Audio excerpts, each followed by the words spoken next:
विश्वनाथ जी के बारे में मुझे प्रकाश दुबे ने बताया कि मुझे आना है इधर, तो मेरे दिल में संदेह नहीं था कि आना ही चाहिए।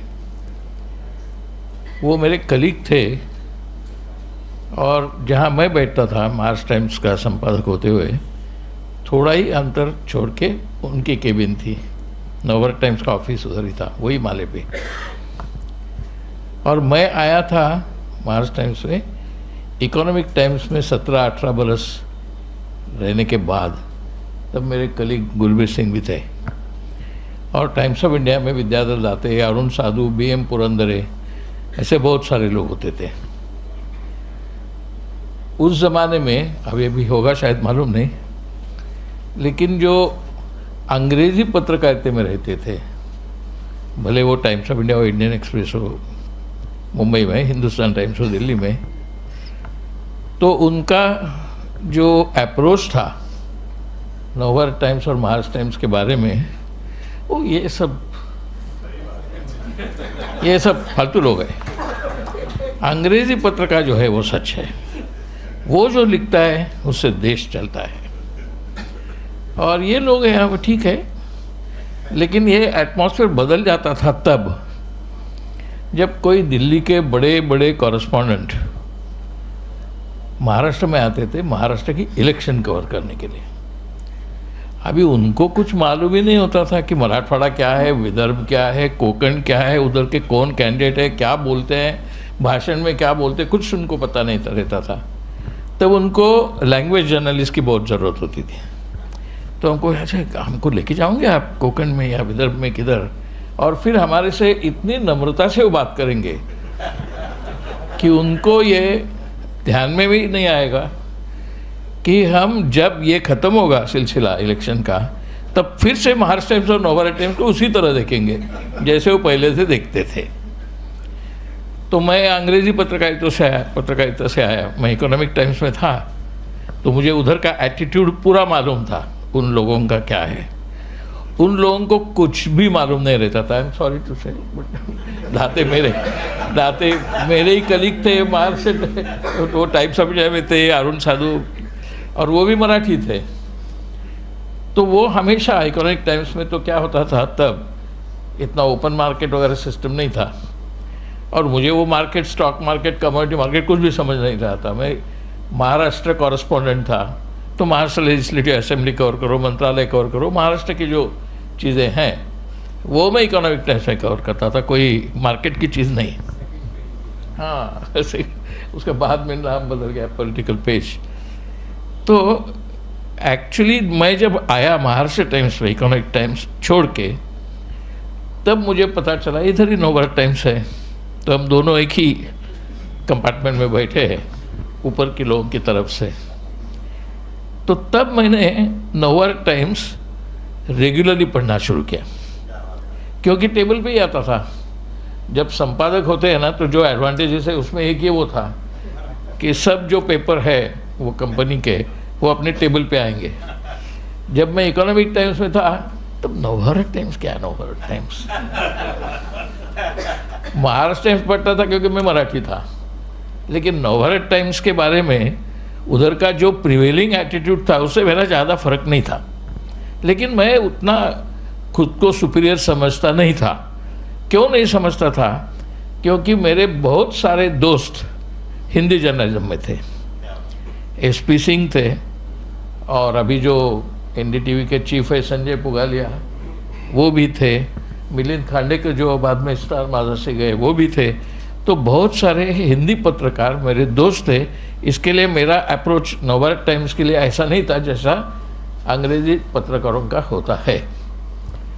लेकिन टेबल पे जब नवभारत टाइम्स रेगुलर आना शुरू हो गया, तब से मैंने पढ़ना शुरू किया। तो तब से मेरा पहली चीज़ ये हो गई कि मेरा हिंदी थोड़ा सुधर गया। नहीं तो मेरा हिंदी अच्छा नहीं था, अभी भी कितना अच्छा है मालूम नहीं, लेकिन अंग्रेज़ी पत्रकारिता करने वालों को हिंदी अच्छा नहीं आता है। उनका हिंदी बॉलीवुड से थोड़ा कम ही होता है।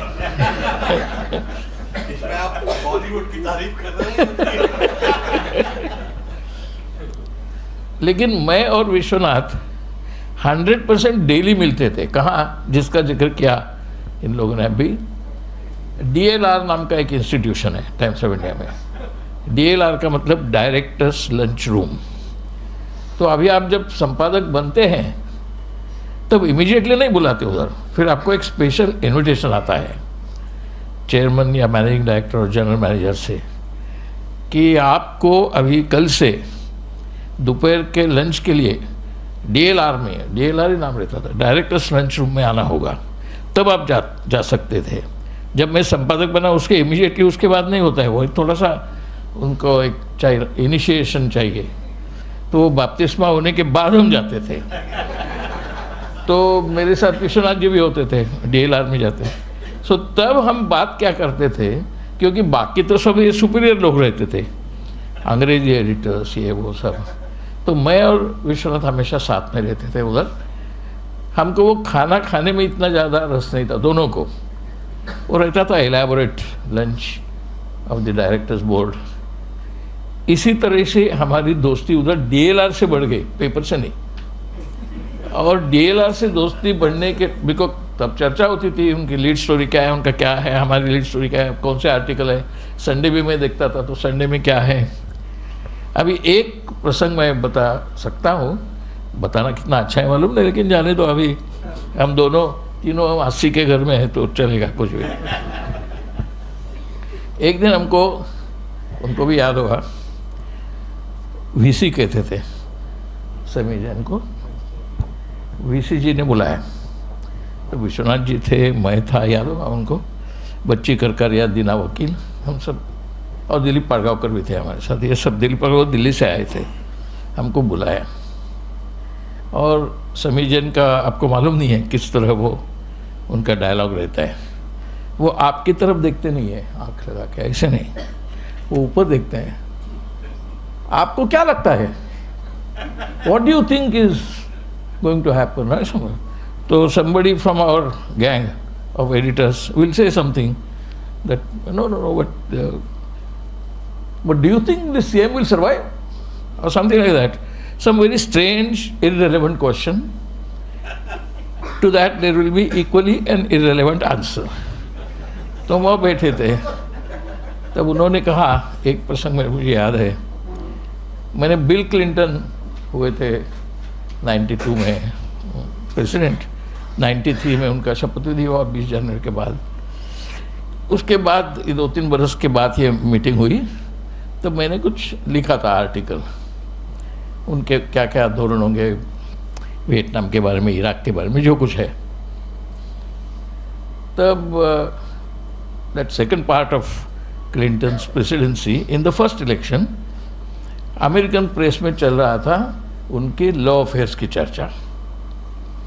मोनिका लुइंस की तो बात में, लेकिन सब चल रहा था। तो समी जैन को किसने बताया शायद कि केतकर साहब ने बिल क्लिंटन के पॉलिसी के बारे में लिखा है एडिटोरियल। तो उन्होंने कहा, looking, but in Maharashtra Times you have written about America's foreign policy. Yes, but why? How many Marathi people are interested in America's foreign policy? Then I just merely said, they may not be knowing it, they may not be interested, but it is my duty as editor to tell them. मेरी duty है ना संपादक, तो उनको कितना interest है ये सोच के नहीं मैं लिखूंगा, वो क्या जानने की जरूरत है वो देख के मैं लिखूंगा। In case you want to write about Clinton, write about his love affairs.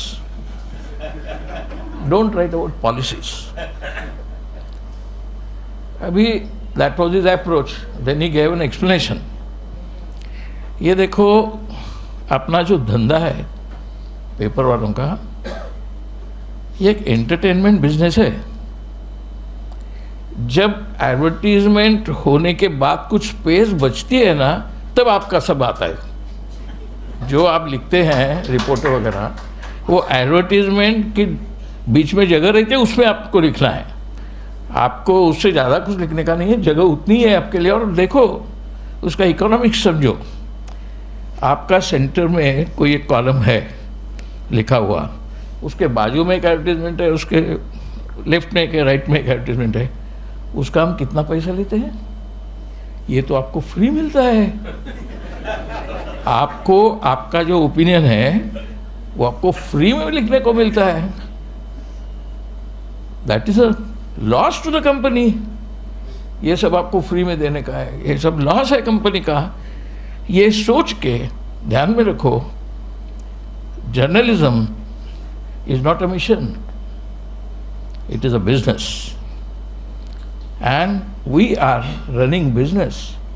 We are not running the country. For running the country, we are electing MPs, MLAs. Let them run the country. You run the paper as a business. That was the approach. I don't want to say more. If you enlarge this argument, you come to realize what is today. Today's journalism has come to accept every single point that Samir Jain made that day.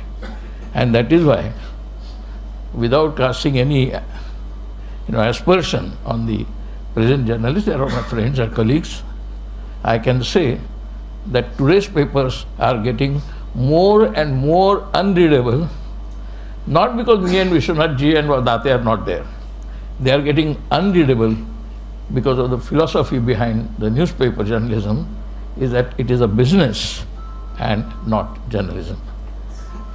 We have learned through that how to look at journalism, and myself and Vishwanath are happy to tell you that during our entire period, I retired from Mars Times in 2001 and then joined Diva Marathi also.